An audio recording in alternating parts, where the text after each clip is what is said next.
The cry of the crowd, the roar of a lion, the clash of metal. Starting in 80 CE, these sounds rang through the stands of the Colosseum.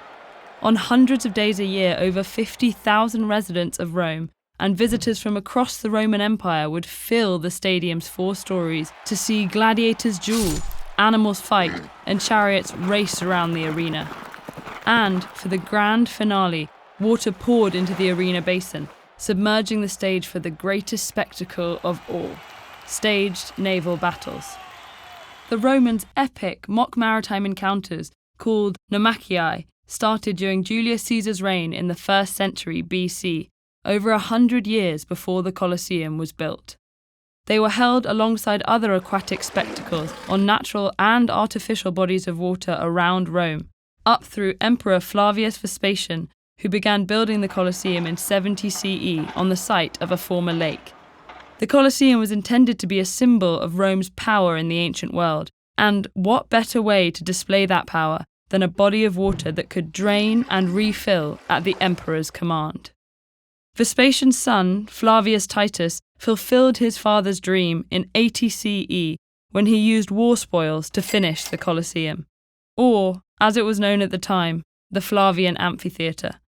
The grand opening was celebrated with 100 days of pageantry and gladiatorial games, setting the precedent for programming that included parades, musical performances, public executions, and, of course, gladiatorial combat. Unlike the games in smaller amphitheatres funded by wealthy Romans, these lavish displays of imperial power were financed by the emperor. Parades of exotic animals, theatrical performances, and the awe-inspiring naumachii were all designed to bolster faith in the godlike emperor, who would be declared a god after his own death. It's still a mystery how engineers flooded the arena to create this aquatic effect. Some historians believe a giant aqueduct was diverted into the arena. Others think the system of chambers and sluice gates used to drain the arena were also used to fill it. These chambers could have been filled with water prior to the event and then opened to submerge the stage under more than 1 million gallons of water to create a depth of 5 feet. But even with all that water, the Romans had to construct miniature boats with special flat bottoms that wouldn't scrape the Colosseum floor.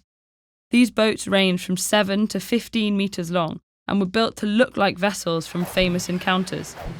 During a battle, dozens of these ships would float around the arena, crewed by gladiators dressed as the opposing sides of the recreated battle. These warriors would duel across ships, boarding them, fighting, drowning, and incapacitating their foes until only one faction was left standing.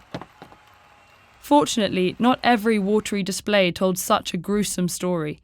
In some of these floodings, a submerged stage allowed chariot drivers to glide across the water as though they were Triton, making waves as he piloted his chariot on the sea. Animals walked on water, myths were reenacted by condemned prisoners, and, at night, nude synchronized swimmers would perform by torchlight. But the Colosseum's aquatic age didn't last forever.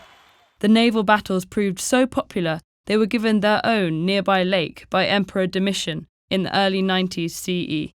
The larger lake proved even better for naumachii, and the Colosseum soon gained a series of underground animal cages and trapdoors that didn't allow for further flooding.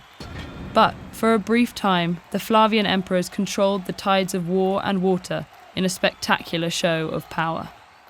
Want to learn more about the history and science behind some of your favourite sports? Step up your game with this playlist.